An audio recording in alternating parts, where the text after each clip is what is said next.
السلام علیکم ویورز، آپ دیکھ رہے ہیں کڈس چینل تو کیوٹ کڈس۔ آج میں آپ کے لیے ایک مانو بلی کی سٹوری لے کر آئی ہوں۔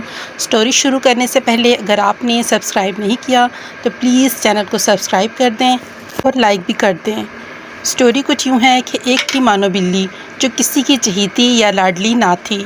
اس نے شہر کے کباڑ خانے میں آنکھ کھولی اور پھر اپنی ماں اور بہن بھائیوں کے ساتھ مختلف جگہ کی تبدیلیوں کے بعد ایک قصاب کی دکان کے پاس گندے نالے پر رہنے لگی۔ وہ ذرا بڑی ہوئی تو ایک دن اس کی بہن رانو بلی کو ایک بہت پیاری سی بچی ایک بڑی سی گاڑی میں بٹھا کر لے گئی اور اس کا بھائی شانی بلّا ایک خونخوار کتے کے ہاتھوں دنیا سے رخصت ہو گیا۔ وہ ذرا بڑی ہوئی تو اس کی ماں اسے چھوڑ کر چلی گئی۔ مانو بلی کئی بار اپنی ماں کے پاس گئی کہ شاید اسے پہچان لے، لیکن وہ اسے ہمیشہ اجنبی بن کر ملتی اور مار پیٹ کر بھگا دیتی۔ پھر مانو بلی نے بھی آہستہ آہستہ اپنی ماں کو بھلا دیا اور یوں گلیوں میں آوارہ گردی کرنے لگی۔ ایک دن اس نے اپنی بہن رانو بلی کو دیکھا جو ایک لان میں بیٹھی دودھ پی رہی تھی۔ مانو بلی فوراً آگے بڑھی اور اسے پکارا، لیکن اس نے بھی اپنی بہن کو پہچاننے سے انکار کر دیا اور گھر سے نکال دیا۔ مانو بلی کا دل ٹوٹ گیا۔ وہ باہر نکلی تو نہایت گندے بچے نے اسے ایک پتھر دے مارا۔ پتھر اس کی ٹانگ پر لگا اور وہ لنگڑی ہو کر گر گئی۔ اس کے ساتھی بچے یہ سب دیکھ کر ہنسنے لگے۔ مانو بلی بڑی مشکل سے اٹھی اور اپنی زخمی ٹانگ کے ساتھ بھاگ گئی کہ کہیں باقی بچے بھی پتھر لے کر اس پر نشانہ نہ لگا دیں۔ اسے انسانوں پر غصہ آنے لگا کہ وہ کس طرح دیدہ دلیری سے ہم جیسے معصوم جانوروں پر ظلم کرتے ہیں اور انہیں کوئی کچھ نہیں کہتا۔ وہ اپنی زخمی ٹانگ کے ساتھ ایک گھر میں داخل ہوئی تو وہاں ایک اچھے بچے نے اس کا بہت خیال رکھا اور اس کو اس کی حالت دیکھ کر بہت ترس آیا۔ کچھ دیر کے بعد ایک پیالے میں دودھ لے آیا۔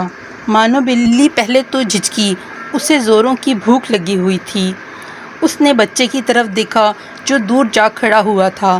مانو بلی نے تھوڑا سا دودھ پیا، اس کی بھوک اور زیادہ جاگ اٹھی اور لیٹ گئی۔ بچہ اسے پچکارتا ہوا آگے بڑھا اور بڑے مہربان ہاتھوں سے اس کی زخمی ٹانگ ٹٹولی۔ پھر وہ اندر چلا گیا تو مانو بلی نے بھاگنے کا سوچا، مگر اسے اس اچھے دوست کو چھوڑنے کا جی نہ چاہ رہا تھا۔ آخر بچہ آیا، اس کے ہاتھ میں مرہم پٹی تھی۔ اس نے مرہم پٹی کی۔ اس کے بعد بلی کو کچھ سکون آیا تو وہ سو گئی۔ اگلے دن بچہ اسے اپنے گھر اندر لے گیا۔ بچے کے ماں باپ بھی بلی کو دیکھ کر اسے پیار کرنے لگے، چنانچہ جلد ہی وہ اس گھر میں ایک فرد کی طرح رہنے لگی۔ اچھا بچہ اسے باہر لے کر جاتا، اس کو پسند کا کھانا کھلاتا اور اسے صاف ستھرا رکھتا۔ مانو بلی کا دل وہاں لگ گیا۔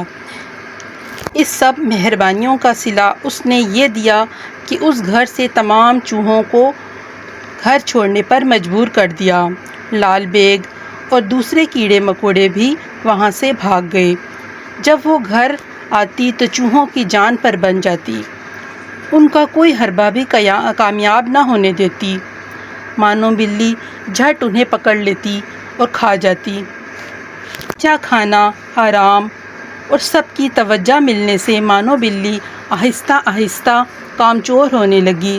کھا پی کر سارا دن پڑی رہتی، اکثر چوری چھپے دودھ بھی پی لیتی اور کچھ چیزیں بھی ہڑپ کر جاتی۔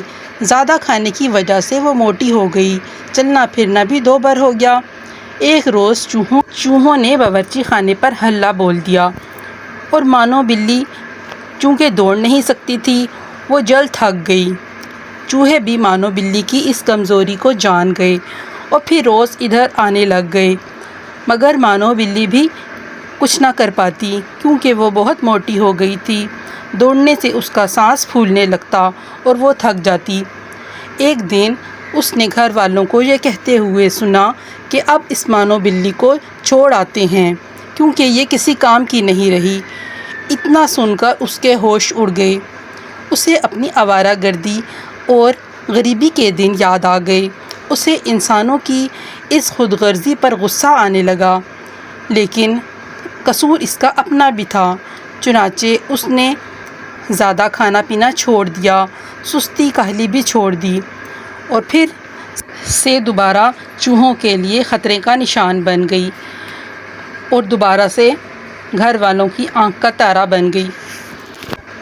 تو کیوٹ کڈس، ہم سب کو اس کہانی سے یہ سبق ملتا ہے کہ کاہلی اور سستی کو بالکل قریب نہیں آنے دینا چاہیے، اور دوسرا سبق یہ ملتا ہے کہ اپنے مالک یعنی اپنے گھر والوں کا وفادار رہنا چاہیے۔ تو کیوٹ کڈس، اگر آپ کو یہ کہانی پسند آئی ہو تو آپ میرے چینل کو ضرور سبسکرائب اور لائک کر دیں۔ Thank you.